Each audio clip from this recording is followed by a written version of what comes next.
좋으신 하나님이 주시는 은총과 또 평화가 사랑하는 여러분들에게 있기를 빕니다. 십계명 강의 8번째 시간입니다. 어느덧 첫 번째 계명부터 살펴왔던 시간이 벌써 8번째 시간이 되었습니다.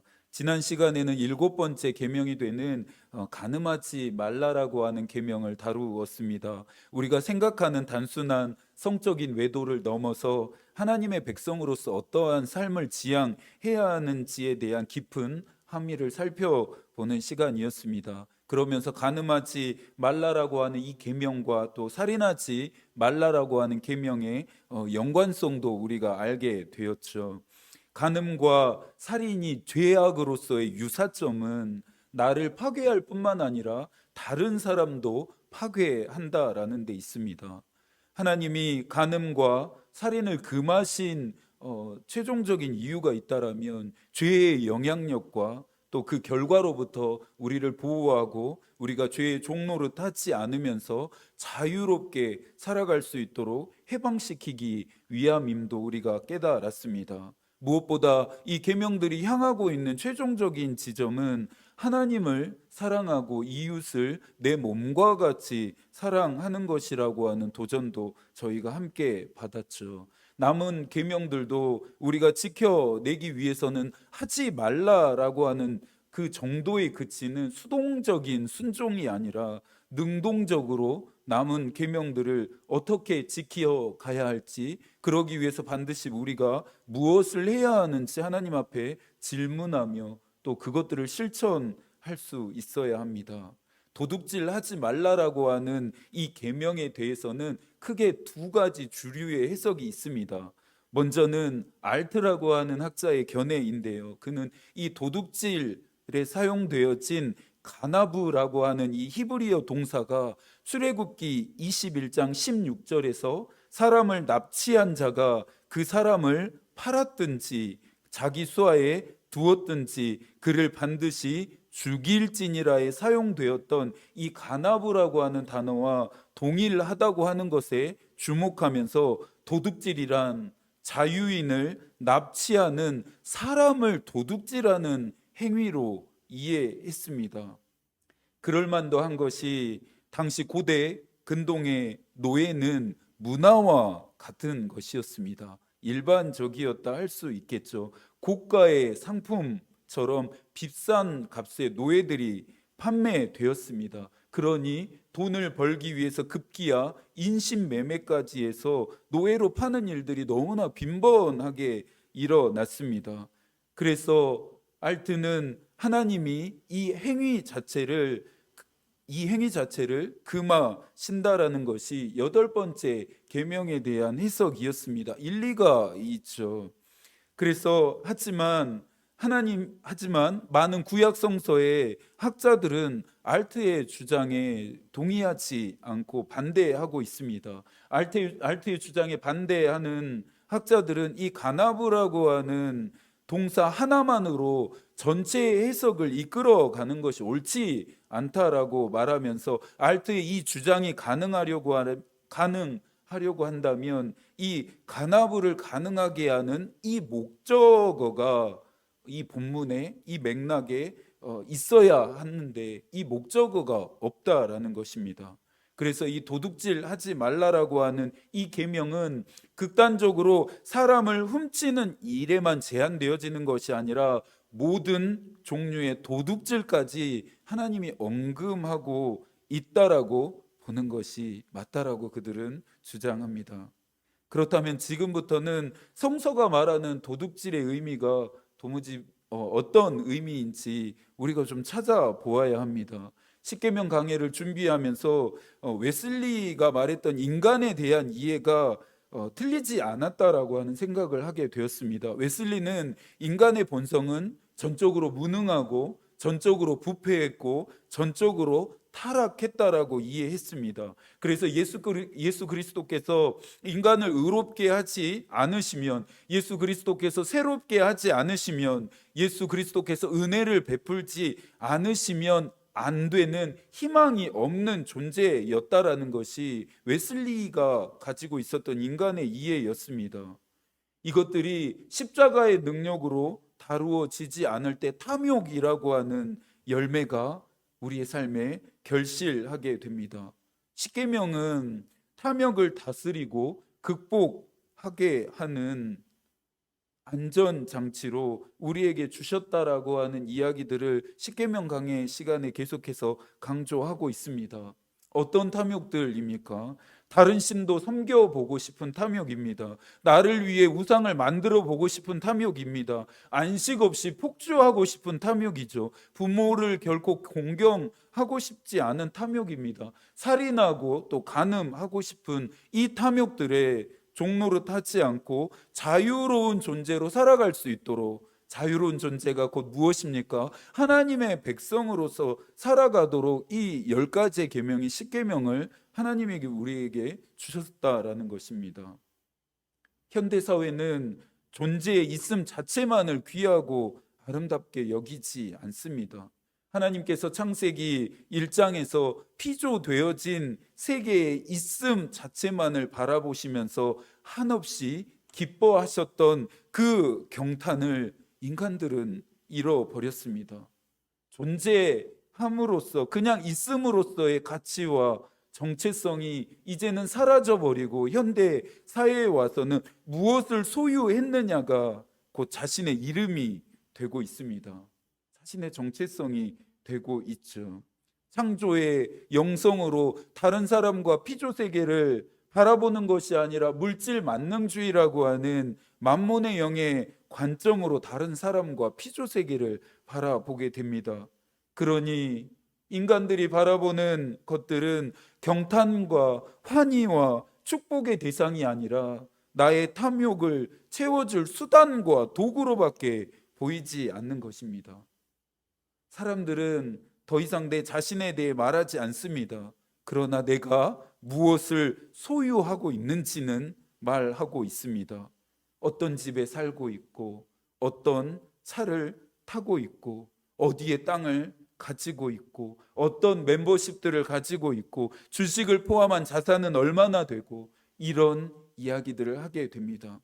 정말 오해하지 않으셔야 할 것은 이와 같은 것들을 소유하고 있음이 잘못되었다 말하는 것이 아닙니다. 소유 자체는 결코 죄가 아닙니다. 목사인 저 역시도 이러한 부분에서 결코 자유롭지 않습니다. 문제는 우리가 자족하지 못한다라는 점입니다. 만족하지 못한다라는 것입니다. 남들보다 더 나은 사람, 더 잘난 사람처럼 보이기 위해서 인간들이 자꾸만 점점 탐욕스러워져 가고 있습니다.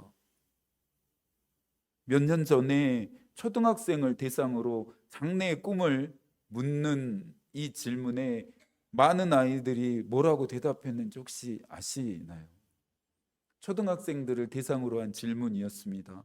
많은 초등학생들을 대상으로 장래의 꿈을 묻는 질문에 대부분의 아이들, 많은 아이들이 건물주라고 대답했다고 합니다.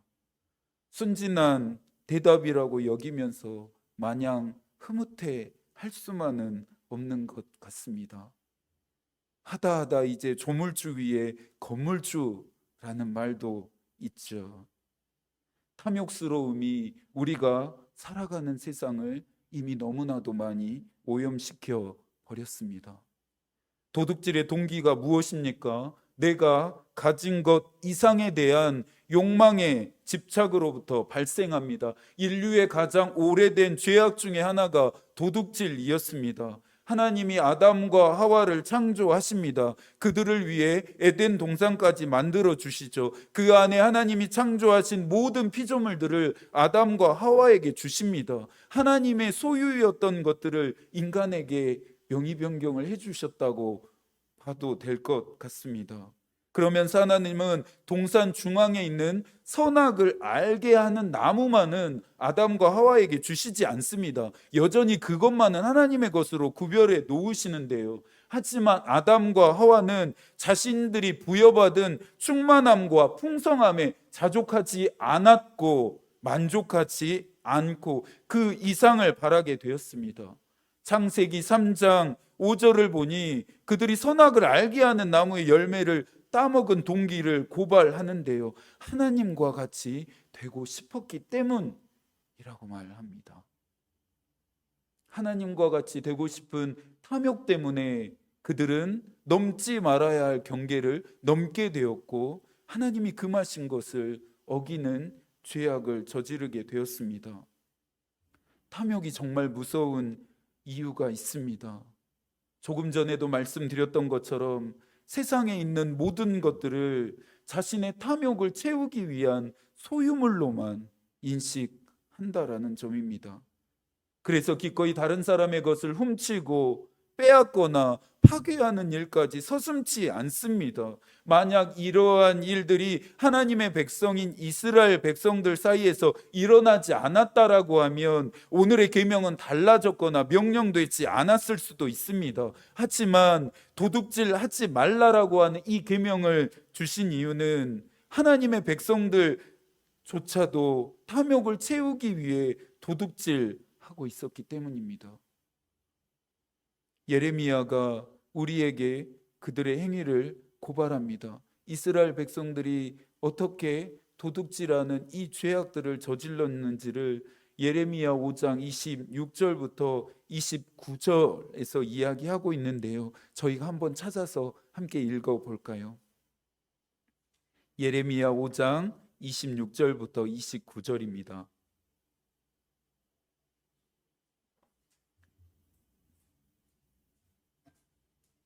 예레미야 5장 26절부터 29절까지의 말씀입니다. 이 말씀도 제가 한 절, 여러분이 한 절 함께 읽어볼까요? 예레미야 5장 26절부터 29절입니다. 내 백성 가운데 악인이 있어서 새 사냥꾼이 매복함같이 지키며 덫을 놓아 사람을 잡으며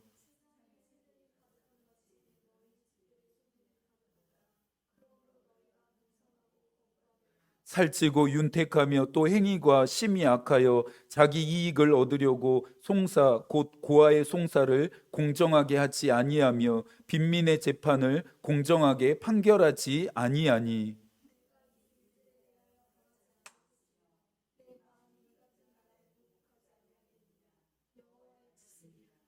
지금 이 일이 어디에서 일어나고 있습니까? 하나님을 섬기지 않는 이방 사람들 가운데서 이와 같은 일들이 일어나고 있습니까? 그렇지 않죠. 하나님의 백성이라 불리운 자들, 하나님을 왕으로 섬기는 자들, 이스라엘 백성들의 삶 가운데서 누군가의 것을 훔치고 빼앗고 파괴하는 일들이 지금 자행되고 있는 것입니다.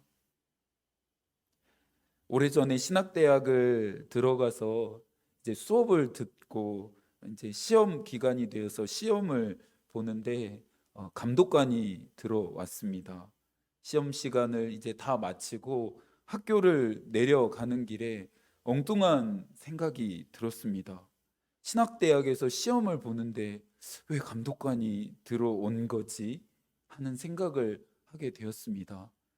그러면서 반대로 생각을 해보니 신학대학도 부정행위에서 예외는 아니라는 생각이 들었습니다.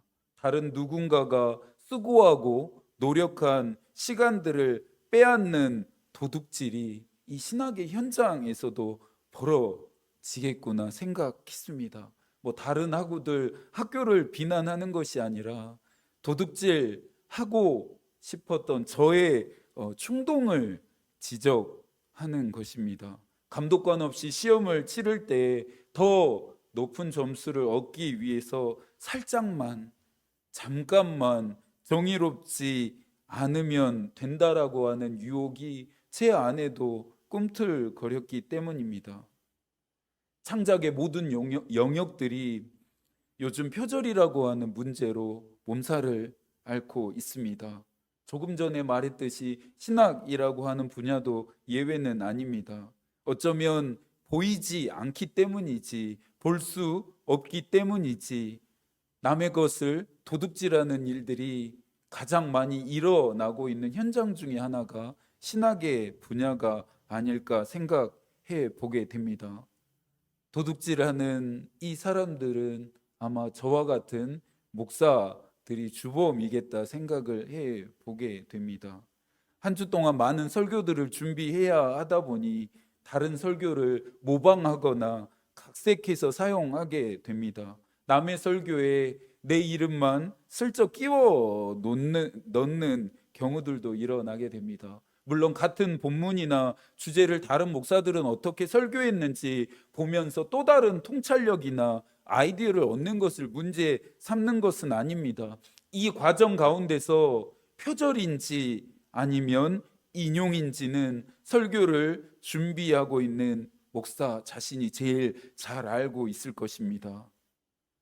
그래서 저도 다른 사람들의 직접 재산권을 도둑질하지 않기 위해서 나름대로 안전장치를 삼아온 것이, 제 말이 아닌 부분에 대해서는, 제 글이 아닌 부분에 대해서는 도서명이나 또 저자나 말하는 사람이 누구인지를 꼭 밝히려고 하는 습관을 훈련하고 길들여 가고 있습니다. 교회를 개척했다고 하니 많은 분들이 생활은 어떻게 하느냐며 걱정을 하시곤 합니다. 감사하죠. 걱정해 주셔서. 아무리 목사라고 하지만 저라고 왜 많은 것을 소유하고 싶지 않겠습니까? 왜 저라고 욕심이 없겠습니까? 이 욕심을 채우고만 싶었다라고 한다면 아마 저는 이 자리에 서 있지 않을 것 같습니다. 어떻게 하면 이 욕심에 대한 목마름을 극복할 수 있을까? 어떻게 하면 목사로서 이 부분을 지혜롭게 잘 다루어 갈 수 있을까 고민하며 기도할 때 만나게 되었던 방법이 감사였습니다. 없는 것에 탐욕스러워지기보다는 허락하신 것 앞에 겸손해지는 법을 하나님이 훈련시켰습니다. 만족함을 느끼지 못하는 저에게 하나님은 오히려 자족함을 배우게 하셨습니다. 히브리서 기자도 말합니다. 히브리서 13장 5절입니다. 돈을 사랑하지 말고 있는 바를 족한 줄로 알라. 그가 친히 말씀하기를 내가 결코 너를 버리지 아니하고 너희를 떠나지 아니하리라 하셨느니라. 토마스 왓슨이라고 하는 사람도 말하는데요, 부유한 것보다 더 큰 은혜가 자족할 줄 아는 은혜라고 했습니다. 감사는 탐욕을 다스리고 극복하는 하나의 방법이 될 수 있습니다. 허락하신 것들에 감사하기 시작하니 조금씩 겸손해지는 제 모습을 보게 되었습니다. 칼빈에 의하면 도둑질은 자신이 수고하지 않은 것을 탈취하고 속여 빼앗는 모든 행위들이라고 했습니다. 기만적인 행위, 강도짓, 부당한 이득을 취하고 불의와 부정과 불법을 통해 얻게 되어진 모든 것이 바로 도둑질이라고 칼빈은 지적했습니다. 오늘 8번째 계명이 금지하고 있는 이 도둑질은 사람을 훔치는 일을 포함해서 다른 사람의 물건과 시간과 생각과 마음과 학문과 영혼들까지 모든 것을 훔치고 빼앗는 행위를 포함할 수 있습니다. 나를 위해서, 나만 편하다면, 내 이익을 위해서라면 얼마든지 지금 우리는 다른 누군가의 또 무엇을 도둑질하고 있는 것일 수도 있습니다. 도둑질하지 않는 사람은 지극히 적은 것에도 충성하는 사람입니다. 남의 것에도 충성하는 사람입니다. 하나님의 백성들은, 그리스도인들은 땀 흘리지 않고 수고하지 않은 것, 내가 힘쓰거나 애쓰지 않은 것에 대해서 내 소유가 아니라고 분명하게 선을 그을 수 있는 자들이어야 합니다. 내 소유만 중요한 것이 아니라 다른 사람의 소유 또한 내 것인 것처럼 소중하게 대할 줄 알아야 합니다. 이 마음에 대해서 예수께서는 마태복음 5장 38절부터 41절에서 말씀하십니다. 새 번역으로 한번 읽어드릴 테니 들어보시겠어요? 눈은 눈으로, 이는 이로 갚아라 하고 말한 것을 너희는 들었다. 그러나 나는 너희에게 말한다. 악한 사람에게 맞서지 말아라. 누가 내 오른뺨을 치거든 왼쪽 뺨마저 돌려대어라.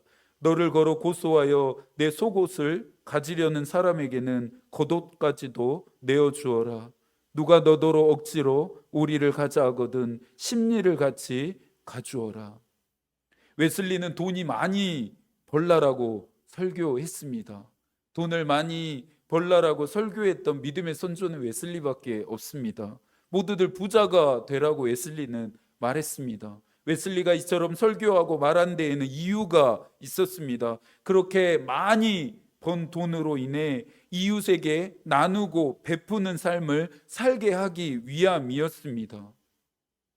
믿는 자들은, 하나님의 백성된 자들은, 그리스도인들은 움켜짐이 아닌, 소유와 움켜짐이 아닌 나눔과 베품을 통해서 우리로 하여금 끊임없이 도둑질하게 하는 탐욕을 극복할 수 있습니다. 많은 것을 소유해야 좋은 사람이 되는 것이 아니라 맑은 마음, 밝은 정신을 가진 사람이 좋은 사람입니다. 소유를 따라 사는 사람이 잘난 사람이 아니라 가치를 따라 사는 사람이 잘난 사람입니다. 하나님의 백성된 사람은 허락하신 것 이상을 욕심내지 않고 있는 것마저도 기꺼이 이웃을 위해 내어놓을 수 있는 사랑을 실천하는 사람입니다. 대림절 두 번째 주간, 여러분에게 있는 것들 중에서 어떤 것은 기도해 보시면서 다른 사람에게 나누어 보시는 것은 어떨까요? 남은 한 주도 하나님이 여러분과 함께 하시기를 기도하겠습니다. 하나님의 마음이 우리의 기도가 되고 하나님의 뜻이 우리의 길이 되기를 빕니다. 아멘.